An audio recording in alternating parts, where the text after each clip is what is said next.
príncipe Vlad III de Valaquia nació en Sighishuara, Transilvania, en 1431 y fue uno de los 3 hijos legítimos de Vlad II Dracul, o el Dragón, gobernador del Principado de Valaquia, que existió entre 1310 y 1859 en unos territorios que en la actualidad pertenecen a Rumanía.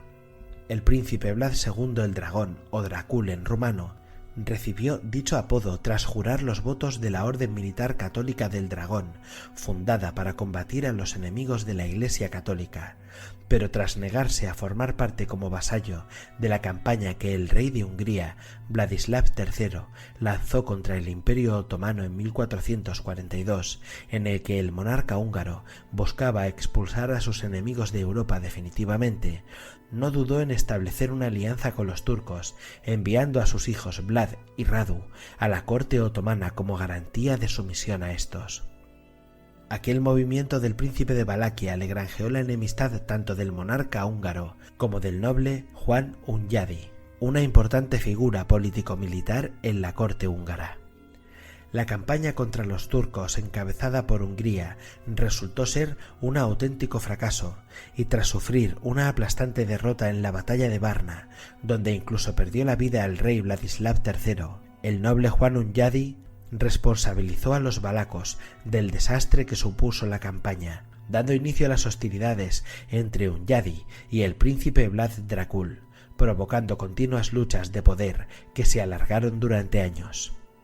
En 1447, aprovechando la inestabilidad que había surgido en la alianza entre Vlad Dracul y los turcos, Juan Hunyadi invadió Valaquia con un ejército húngaro, logrando capturar al hijo de Vlad, Mircea II, al que cegaron con un hierro candente antes de enterrarlo vivo, para posteriormente dar caza a Vlad Dracul, que fue capturado y asesinado mientras trataba de huir a territorio de sus aliados turcos. Tras su victoria, Juan Hunyadi colocó a Vladislav II en el trono, pero apenas un año más tarde, este le fue arrebatado por los turcos, que en 1448 se lo entregaron al hijo de Vlad II, Vlad III de Valaquia, conocido como Vlad Draculea, sobrenombre heredado directamente de su padre. Ese movimiento de los turcos se hizo con la intención de que Vlad III se mantuviera fiel a la alianza que su padre había establecido con los turcos años atrás, pero tampoco logró conservar el trono durante demasiado tiempo debido al continuo hostigamiento de los húngaros que le obligaron a huir. Tras escapar de Valaquia, Vlad III se refugió en el Imperio Otomano, tratando de que estos le ayudaran a recuperar el trono, pero para entonces las hostilidades con Hungría se habían calmado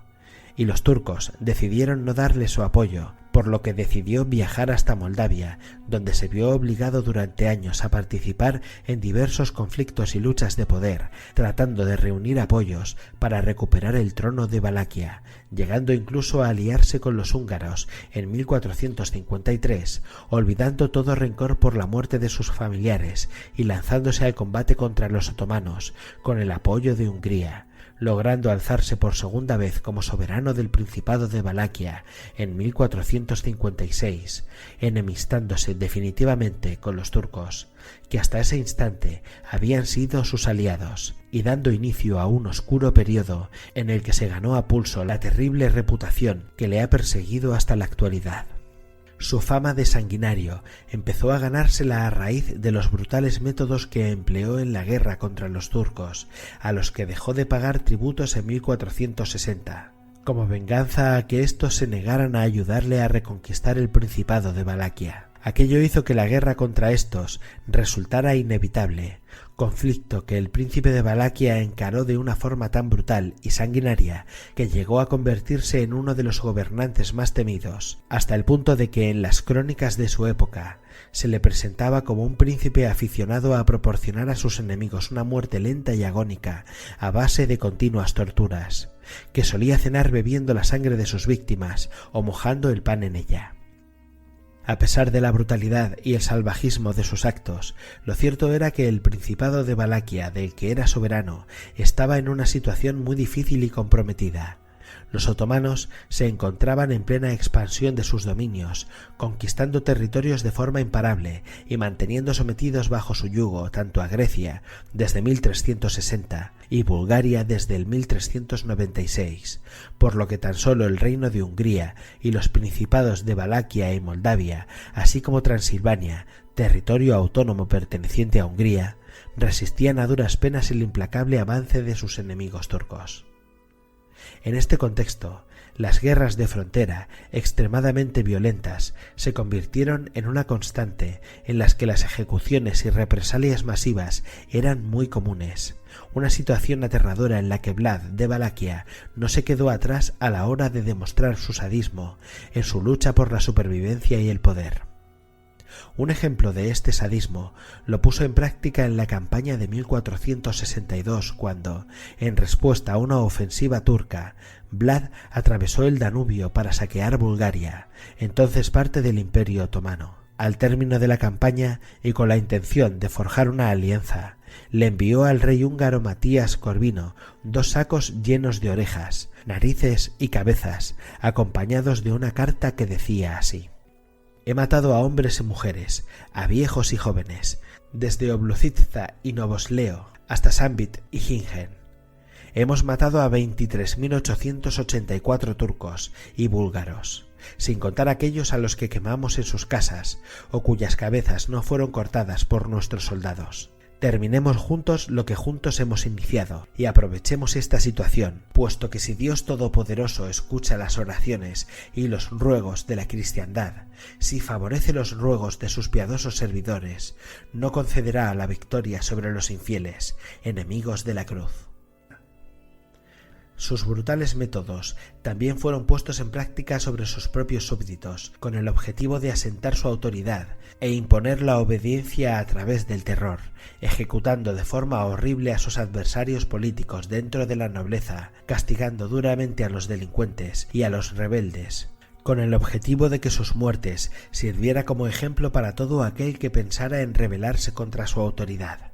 Tal era el temor que inspiraba tanto en sus súbditos como en los viajeros que estaban de paso, que en una ocasión colocó una jarra de oro puro frente a su residencia en Drigoviste para que los viajeros pudieran beber de ella, una jarra que, a pesar de su incalculable valor, nunca nadie se atrevió a robar.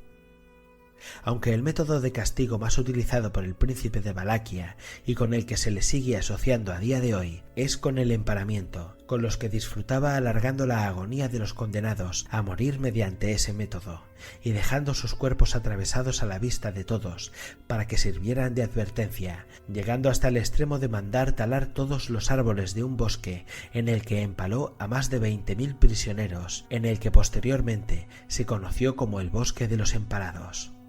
En 1462, Vlad fue derrotado por los turcos y hecho prisionero en Hungría, donde permaneció cautivo durante 12 años, hasta que, debido a diversos intereses políticos y estratégicos, fue reconocido como el príncipe legítimo de Valaquia por Matías Corvino, rey de Hungría, y nombrado nuevamente soberano del Principado en 1476, dando inicio a su tercera etapa como príncipe de Valaquia, que llegó a su fin ese mismo año, tras morir a manos de los turcos en una emboscada poco después. Tras su muerte, estos despedazaron su cuerpo y enviaron su cabeza a Estambul, donde fue exhibida como trofeo. A día de hoy se desconoce el lugar de su entierro. Se cree que sus restos mortales fueron enterrados en el monasterio de Sanagov, pero no se sabe con certeza ya que, tras unas excavaciones realizadas en 1933 con el objetivo de hallar su cuerpo, este nunca fue encontrado donde supuestamente había sido enterrado. No se sabe con certeza hasta qué punto son ciertos los relatos sobre la crueldad de Vlad, pues es probable que muchos de ellos fueran simples exageraciones con la intención de desprestigiarle y manchar su reputación, mientras que otras crónicas elogiaban sus sanguinarios métodos para mantener a raya a sus enemigos y al pueblo sometido. En la época, el lugar y el contexto en el que Vlad III vivió, su crueldad no resultaba de ninguna manera excepcional, aunque también es cierto que pocos llevaron tan lejos sus métodos para insuflar terror. Según distintas fuentes, se estima que durante los escasos 7 años en los que reinó, sumando los 3 periodos en los que lo hizo, el sanguinario Vlad III de Valaquia ejecutó alrededor de 100.000 personas, en la mayoría de los casos mediante la técnica del empalamiento, que consistía en atravesar a la víctima viva con una estaca que era introducida por el recto, levantada y clavada en el suelo para que la víctima agonizara lentamente, por lo que a partir del siglo XVI se le empezó a conocer como Vlad Tepes, Vlad el Empalador.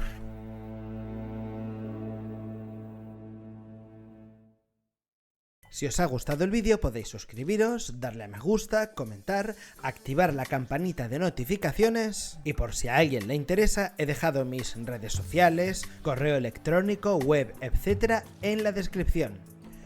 Dicho esto, ya solo queda despedirme hasta la próxima. Adiós.